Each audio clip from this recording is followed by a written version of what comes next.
Capítulo 11. A desencarnação de Elias.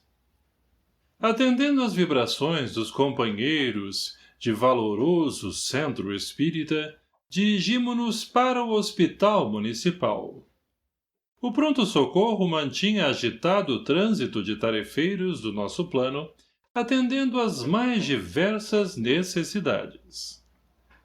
Num dos quartos coletivos, conforme informação dos confrades encarnados, encontramos um homem idoso, magro, abatido e inconsciente. Fomos recebidos pelo protetor do enfermo, que, após agradável acolhida, nos foi dando informações sobre o caso. Este é Elias, médium dedicadíssimo, trabalhador incansável, merece nosso concurso para se libertar do corpo físico. Este homem, explicou a entidade amiga, se transformou num verdadeiro cristão, assumiu a mediunidade com coragem espantosa. Lembro-me das dificuldades por que passou para o adestramento de suas capacidades espirituais. As horas de perturbações, os anos de estudos e, finalmente, a educação mediúnica. Matriculado na seara dos médiuns, quantas vezes foi vítima dos pensamentos improdutivos dos próprios companheiros de trabalho. Frequentemente, era acusado de animismo no transe mediúnico, de ser desprovido de assistência espiritual, de não possuir um guia mediúnico, pelo fato de nunca ter intermediado uma mensagem dos espíritos superiores. Alguns amigos encarnados parecem não estudar o espiritismo. Para nós, o bom médium é aquele que aceita as potencialidades que tem, não cobiça as faculdades alheias e, dentro daquilo que pode produzir, se aprimora realizando o que de melhor estiver no seu alcance, primando pela verdade, honestidade e militando com as necessárias renúncias no campo do bem. No seu programa reencarnatório, constava que sua disposição mediúnica permitiria somente o socorro espiritual, nada além disso. E, nesse campo, nunca deixou a desejar. Era admirável notar o seu respeito para conosco, sua responsabilidade, seu preparo diário, o cultivo das verdades cristãs e a luta que teve de travar a fim de vencer o analfabetismo para estudar a doutrina espírita. Quando precisávamos amparar os espíritos obsessores, vingativos, malévolos, o primeiro nome que surgia era o de Elias, pela segurança e confiança com que executava suas atividades. Raramente precisávamos ajudá-lo a sair do transe mediúnico.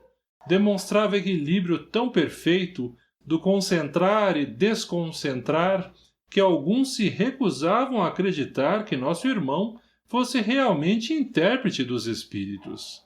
Aos olhos humanos, cerrados para as coisas espirituais, nosso médium não tinha a menor expressão. No grupo espírita, passava despercebido, sempre distante dos grandes trabalhadores. Nunca foi solicitado para proferir uma conferência ou ler uma página do Evangelho em público. Possuía discrição absoluta e, embora sentindo-se discriminado, jamais desanimou. Contudo, à medida que suportava as alfinetadas do comportamento humano, resgatava o passado culposo e angariava a simpatia dos espíritos superiores. A entidade ainda falava quando a conversa foi interrompida por inúmeros espíritos desejosos de visitar o desencarnante. Solicitaram-nos, então, receber os visitantes e orientá-los sobre a situação do paciente. — Como está, meu libertador? — perguntou um homem rude com olhos marejados. — Fiquei sabendo que iria fazer a passagem e desejo dar-lhe as boas-vindas. Sem nos conceder tempo para esclarecer, foi logo nos contando sua história. Eu o perseguia. Era vítima de espíritos vingativos que me enganaram a respeito deste santo homem. Atormentei-o dia e noite, queria que lhe ficasse a marca de desequilíbrio, que fosse desacreditado mediunicamente e, finalmente, internado num hospício. Mas, como prosseguir? Esta criatura não era dona de si, vivia para os outros, nunca ouvi se vangloriar de nenhuma realização. Como poderia odiá-lo se todos os dias ele orava por mim? Como amaldiçoá-lo se desenvolvia anonimamente, solitariamente, trabalhos de assistência? Como poderia atacá-lo se, a cada dia, ele me suportava pacientemente, cultivando atitudes cristãs? A irmã não pode calcular meu remorso. Eu o fiz sofrer tanto. Certa vez, acrescentou o espírito, quis conduzi-lo ao alcoolismo. Fiz com que pessoas viciosas se aproximassem dele, que o convidassem, que o instigassem. E sabe o que aconteceu? Todos eles largaram o vício. Utilizei-me de sua sensibilidade natural e conduzi espíritos terrivelmente desequilibrados e enfermos para que as vibrações negativas lhe atingissem o corpo, produzindo-lhe o desequilíbrio e a destruidora autopiedade. Sabe o que ele fez? Vendo-se doente, foi visitar outros enfermos para não pensar que sua dor era a pior do mundo. Observei tudo aquilo. Aquele homem valente não poderia ser o que me diziam. Foi aí que caí em mim. Reparei o quanto havia me complicado espiritualmente. Dei minha palavra espontaneamente na reunião mediúnica, disse que o perseguia e, após ser literalmente doutrinado pelos intelectuais espíritas, preferi ficar com a doutrinação exemplificada por Elias. Eu me libertava enquanto ele recebia do dirigente enérgica orientação para vigiar os pensamentos, pois sua falta de moral atraía os obsessores. Desejei protestar, falar a verdade, mas o mentor de Elias explicou-me que, na terra, muitos guardam o verbo do amor nos lábios quando deveriam revelá-lo por meio das atitudes humanas. Alertou-me de que tudo isso serviria de prova para o médium. Chorei de arrependimento. Tornei-me seu amigo e desde então interesso-me particularmente por ele, estando submetido às ordens do mais alto. E, graças ao testemunho deste querido médium, eu me libertei. Terminado o relato, estávamos todos envolvidos num clima de emoção. Anotamos o nome do convertido e prometemos endereçar seus votos de agradecimentos. A fila de companheiros espirituais que vieram receber o medianeiro era interminável. Uma mulher aflita solicitou-me informações e, novamente, antes de lhe dizer qualquer coisa, ela começou a narrar.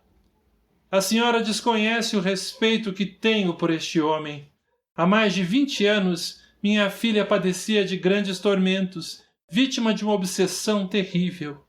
Este senhor nos visitava toda semana, falava-nos da doutrina consoladora, ensinou-nos com seu jeito simples os princípios básicos, instalou em nossa casa o evangelho no lar e, quando minha filha tinha seus ataques, ele atendia pacientemente, retirando-a do domínio inferior, além de encaminhá-la ao centro espírita, onde se curou definitivamente.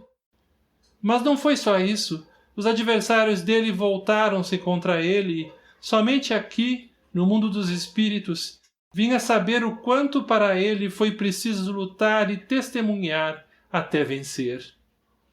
E o mais impressionante, continuou a mulher admirada, é que os obsessores de minha filha também se renderam à sua bondade. Todos foram transformados, estão aí na fila. Vê como é importante para nós este momento. Desejamos abraçá-lo, falar do nosso reconhecimento. Foi preciso interrompê-la, dizendo-lhe: compreendemos, minha irmã, mas Elias está no processo de desencarnação. Não se desligou totalmente. Ainda precisamos de algumas horas. Volte tranquila às suas atividades. Respeitemo-lo, compreendendo que é um momento muito delicado.